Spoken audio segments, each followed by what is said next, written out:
All right, here we go. This is kind of an unusual question, but I love it because it actually leads into some really cool stuff. So he says, I had my first improv class week, and I loved it. And I would love to know if you think this is a good idea, and if you know anybody else who has also done improv classes and how it helped them with dating and life in general. That's a very specific question, and I love it because specificity allows specific answers. So I would say it's very good for it because, for one, if you're improving, then that means you have to think on your feet. And that means you're going to be more comfortable thinking on your feet when weird things happen. It also means you're getting out of your comfort zone. You're getting in front of a crowd and you're getting out there and you're showing who you are. Now, improv, you have to kind of just do crazy stuff and in general. So it's going to help you in being able to just express and be congruent and be unapologetic about how you want to be and act and feel. Now, with that being said, there can be a trap in learning that you have to be the performer and that the performer side of you is what people really like, as opposed to you intrinsically being valuable enough.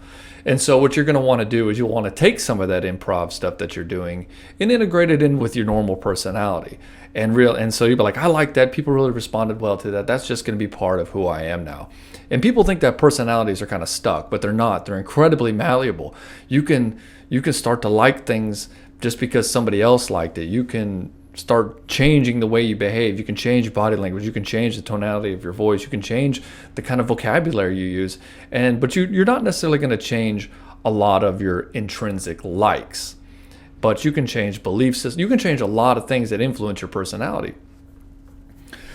The underlying framework will probably be mostly the same, but I would say that you can always put in some good things in there and learn some skills to be more attractive in general with the way that you mesh well and act with other people. So I think it's a great idea, and I think the improv is always good. Anytime that I'm asking a guy to get out of his comfort zone and start doing something to where he can be out in public more and be more unapologetically himself, that's always a good thing. Usually what I'll recommend is taking voice lessons, right? Because now you have to emote, or take dancing lessons, or maybe Toastmasters. So improv is great. Also speed dating is also another good one. These are all great ways to get your personality out there and expressed genuinely as you.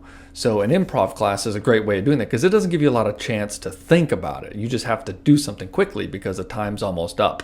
So you just do your natural tendency. And as you do it more, and especially if you video record it, as you do it more, you'll see how your natural personality and whatnot is coming across, and you'll be able to tweak it a little bit to be more how you like it to be. Like, for instance, when I started doing video, I was like, oh gosh, I'm just talking like this, and this is the thing that I want to talk about, and I'm just, and then you see that and you're like, man, I really need to emote more. I need to move a little bit more. I need to be a little bit more interesting in the way that my response is and it is delivered.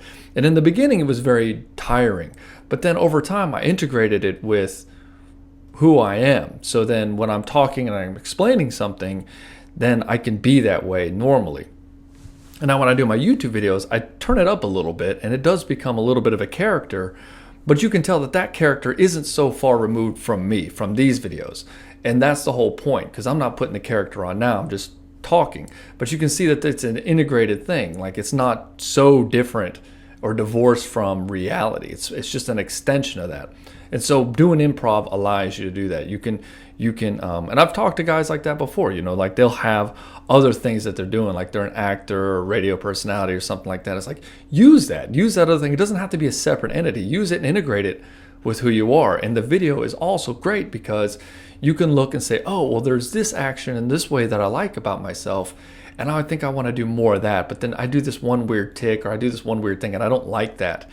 And the whole point is liking yourself, being able to love yourself and love how you're coming across. A lot of a guy's insecurity comes from he has no baseline as to how he's generally perceived in the public. In other words, you'll see somebody's like, I don't like the way I look. And then they look in the mirror and they kind of look down on themselves. And that's because they don't really have a good baseline. But nobody else is thinking that about the person. And so when you're doing a video and you can see yourself acting and interacting with the camera, you get a more sense of how other people see you.